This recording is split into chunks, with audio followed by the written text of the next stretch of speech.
This is the part where I say good evening, ladies and gentlemen. I am the technical critic. But this episode of Game of Thrones has been so shocking just to my system that I'm not even sure if I can review this. I'm gonna try, but if you could see the look on my face right now, it would be a mixture of shock, horror, and utter confusion. Because,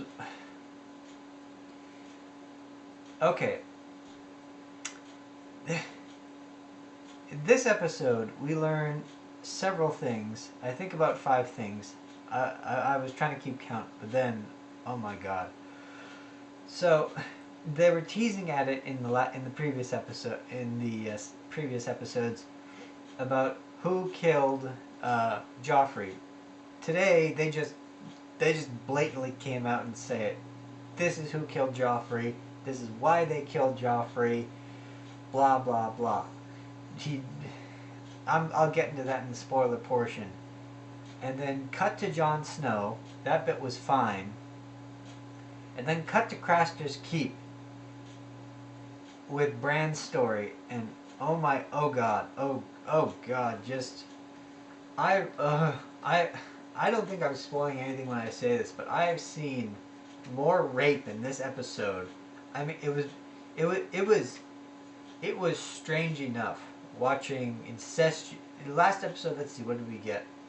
We got incestuous rape and an honest man being stolen from. That's about it. In this episode, it's just insane Cersei and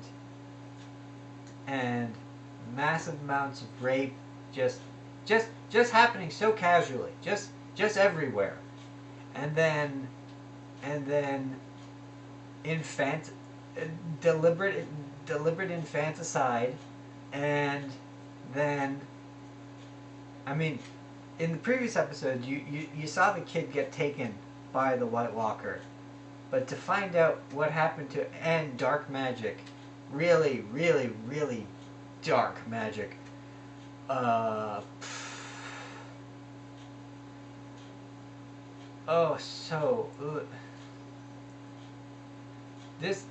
episode started off fine, just fine, and then it just went to such a dark place. At least for me. I don't know about the rest of you, but I find mass rape and and all that. I just find all of that so, and being done so casually, disturbing. This, of all the things that have happened in this show, from the castration of Theon, the beheading of Ned Stark, just the attempted murder of Bran, just everything that happened. Nothing. I mean, even the death of Daenerys' brother. Nothing in this show has disturbed me more than this episode. It is the most. Last episode was creepy, like just so much creepiness. This episode is just, let's take that and multiply it by 10. I don't even know if this is a good episode. It gave us everything we needed to see. We get the intersection of Jon Snow's storyline and Bronn's story. You see, it doesn't happen this episode, but you see it coming to a head. You get Daenerys. You get the start of Daenerys. This is reigning as a queen story. Great. You get Cersei's descent into madness. You get Littlefinger's just. He doesn't say it, but his body language says everything. And then you've got Brienne, who's gonna go and try to save her. Maybe she'll cut off Littlefinger's head. I don't know. And huh. Just that's really all I can say without spoiling this episode. Watch it. I really don't know how to proceed from here. I mean, this episode needs the rest of the season as I mean, I was watching it, and I was watching the people who watched it and tweeted out. They're like, it had this padding, it had that, blah blah blah. No one mentioned anything about, that's the thing. Nothing in this episode felt like padding. Everything in this episode felt like important information that we needed to know. This is going to be an important episode, context-wise. But you need to see this episode in context with the rest of the season. Like, this episode just sets up so much that you need to watch everything else and then come back and watch this episode again to understand exactly what they were trying to pull for, because right now I'm just confused and disgusted and just I don't even know how to process it. So anyways, that's the non-spoiler review. Spoiler fingers up. Okay, so this episode starts off with Sansa in the boat with Littlefinger, and basically she accuses him of killing Joffrey, and he's like, you know what? I don't deny it. And then after that, the body language is just the 10-hour creepathon, because it's like, okay, he literally goes up, he rubs his hand on her stomach, he goes, I want everything. And it's like, okay, blatantly obvious. They made a lot of the. If for those of you who maybe haven't watched who maybe have missed a couple of things, this episode is making it blatantly obvious. Littlefinger's obsession with Sansa's mother has bled down to Sansa, and the whole time I was watching it, I was just thinking to myself, I'm going to be forced to watch this man rape this poor girl. And it was so creepy. And then cut to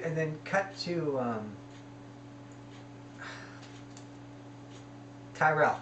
Cut to Lady Tyrell and her granddaughter, Marjorie. And basically Lady Tyrell's like, do you honestly think I was going to let you marry him? He was so unstable.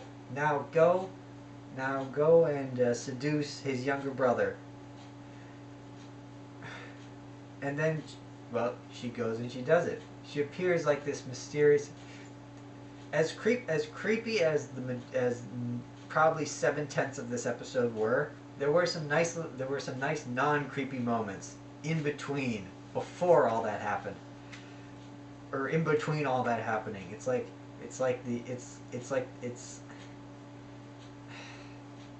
what's a cookie that has a really thin a wafer? Thank you. It's like a wafer with just a thin filling of goodness on the inside, and then the rest of it is just creepy cracker. So she basically like appears out of the night, and she's like, we should have secrets together, ta ta ta ta ta. And like basically she looks nice, and like you could see that Joffrey's younger, I don't know his name. Joffrey's younger brother is very taken with her. You see You see Cersei. Cersei is slowly descending into madness over the death of Joffrey. If you thought Joffrey was crazy, well, you find out where it came. It's not from Jamie. It's all Cersei's. It's all Cersei's inherited madness. She is just slowly losing it. All in all, put everything together, this was a very intense episode with a lot happening in it,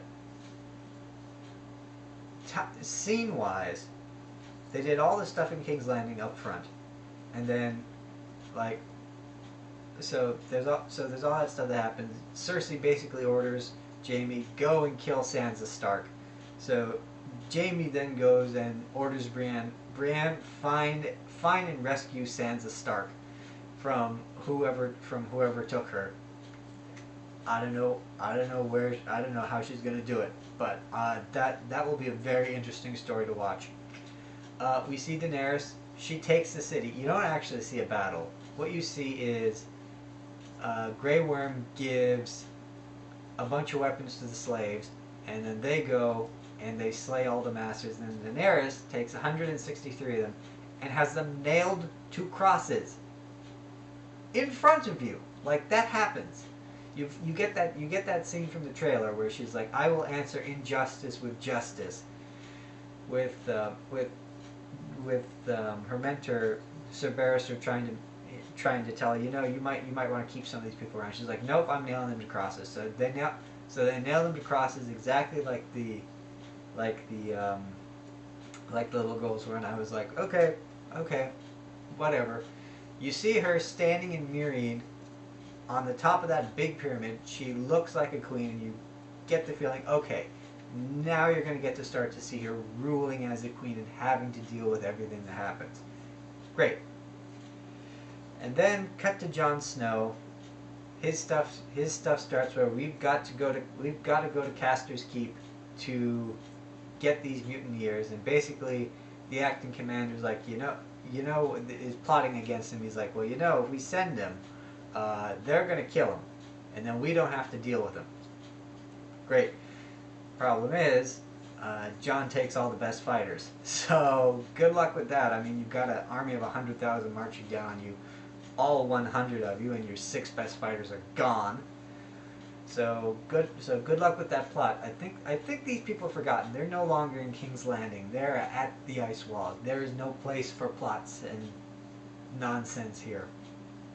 Anyways, and then you get Bronn. He hears one of Caster's babies crying. They're still putting Caster's babies out to be taken by the White Walkers.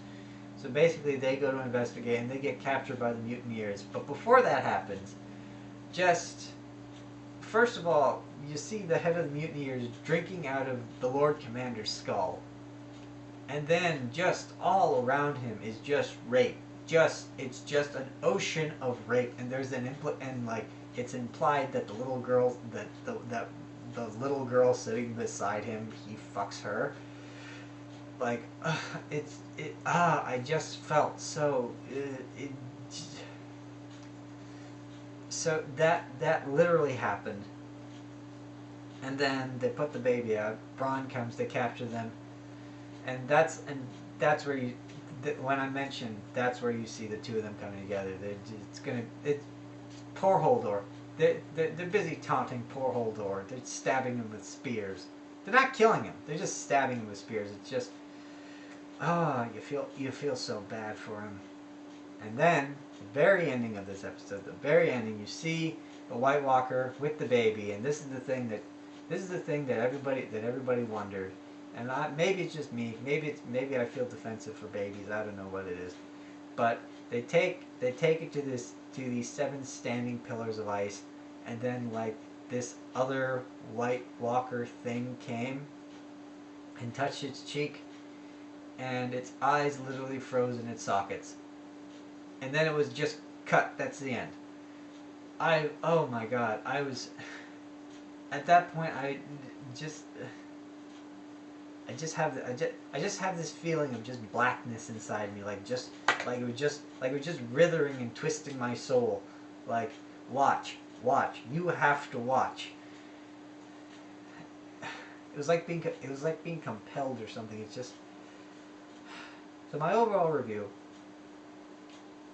This may not be a good episode. This may not be an easy episode to watch, but this is one that you have to, because this is going to be the keystone that ties the rest of the season together. And my God, why? Just why?